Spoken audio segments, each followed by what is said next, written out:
আগেই আপনার প্রাণ গোষ্ঠীকে চিন, প্রাণের জুস, প্রাণের মশলা, এগুলো খুব পপুলার না, খুব বেশি চলে। তো তার যিনি মালিক আমাদের অফিসে আসছিলেন, খুব দুঃখ করে বললেন যে আমরা তো এখানে উৎপাদন করছি, সেই উৎপাদন ভারতের সঙ্গে পাল্লা দিয়ে আমরা বিদেশেও রপ্তানি করতে পারছি, কিন্তু এখন আমাদের বিরুদ্ধে ষড়যন্ত্র শুরু হয়েছে, আমাদের ফ্যাক্টরিগুলোতে গোলমাল করার চেষ্টা করা হচ্ছে, সেখানে আমরা কোনো প্রোটেকশন পাচ্ছি না। আমি অনুরোধ করব সরকারকে যে আপনারা অতি দ্রুত এই সমস্ত শিল্প কারখানাগুলো যেগুলো আপনার আমাদের অর্থনীতিতে সবচেয়ে বেশি অবদান রাখে, তাদেরকে রক্ষা করবার জন্য ব্যবস্থা গ্রহণ করুন। টাস্ক ফোর্সের ভিত্তিতে, জরুরি ভিত্তিতে আপনারা এই ব্যবস্থাগুলো গ্রহণ করুন। আপনারা মালিকদের সঙ্গে, শ্রমিকদের সঙ্গে, শ্রমিক ভাইদের সঙ্গে সভা করুন, কথা বলুন এবং তাদের মাধ্যমে এই দেশকে রক্ষা করার চেষ্টা করুন। আমি বক্তব্য দীর্ঘ করব না, আমি আপনাদের সামনে আগের মতো জ্বালাময়ী বক্তৃতা করব না। আমি শুধু একটা কথা আপনাদেরকে আবারও বলতে চাই যে অনেক কষ্ট করে ভাই, একবার 1971 সালে আমরা স্বাধীনতা যুদ্ধ করেছিলাম। এখানে যে হাসান ভাই বসে আছেন আর অনেকে আছেন যারা আমরা স্বাধীনতা যুদ্ধ করেছি। সেদিন পাকিস্তান সেনাবাহিনীর বিরুদ্ধে, গণহত্যার বিরুদ্ধে আমরা রুখে দাঁড়িয়েছিলাম এবং এই আপনাদের গাজীপুর ছিল একটা বড় একটা জায়গা যেখানে প্রতিরোধ সৃষ্টি হয়েছিল পাকিস্তান সেনাবাহিনীর বিরুদ্ধে।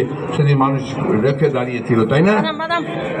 তখনও ওই আওয়ামী লীগ 72 সালে ক্ষমতায় এসে আমাদের সেই স্বপ্নকে, চেতনাকে সে ধ্বংস করে দিয়েছিল।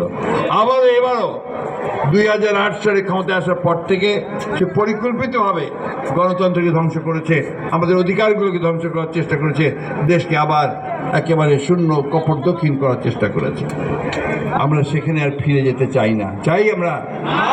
আমাদের বয়স হয়ে গেছে, আমরা কিছুদিন পরে এই পৃথিবীতে থাকবো না, কিন্তু এই তরুণরা থাকবে, এই যুবকরা থাকবে, ছাত্ররা থাকবে, শ্রমিকেরা থাকবে।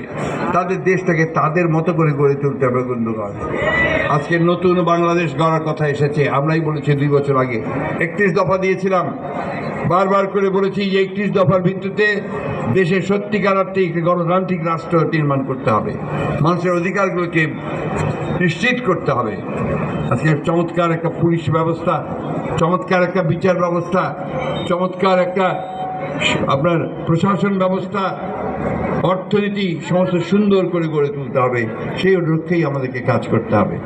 আসুন আজকে আমরা সেই শপথ নেই যে এখন আমরা আমাদের কলকারখানাগুলোকে আমরা রক্ষা করব, আমাদের শ্রমিক ভাইদের সঙ্গে, মালিকদের সঙ্গে আমরা ঐক্যবদ্ধ হয়ে কাজ করব, এবং সেটাই হোক এখন এই মুহূর্তে আমাদের সংগ্রাম। আর চোখ কান সোজা রাখা, একসাথে কাজ করার জন্য করতে হবে।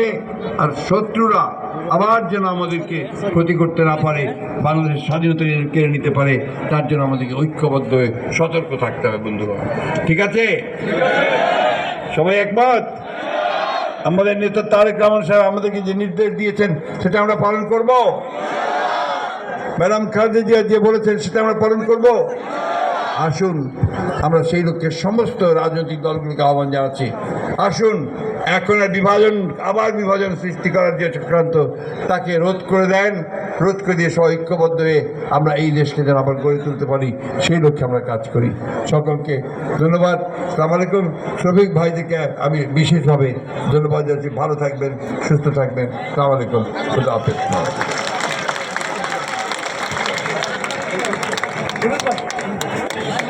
সম্মানিত নেতৃবৃন্দ, প্রিয় উপস্থিতি, আমাদের আয়োজন কমিটির পক্ষ থেকে ছোটখাটো ভুল ত্রুটির জন্য ক্ষমা চেয়ে আজকের এই অনুষ্ঠান সফল করার জন্য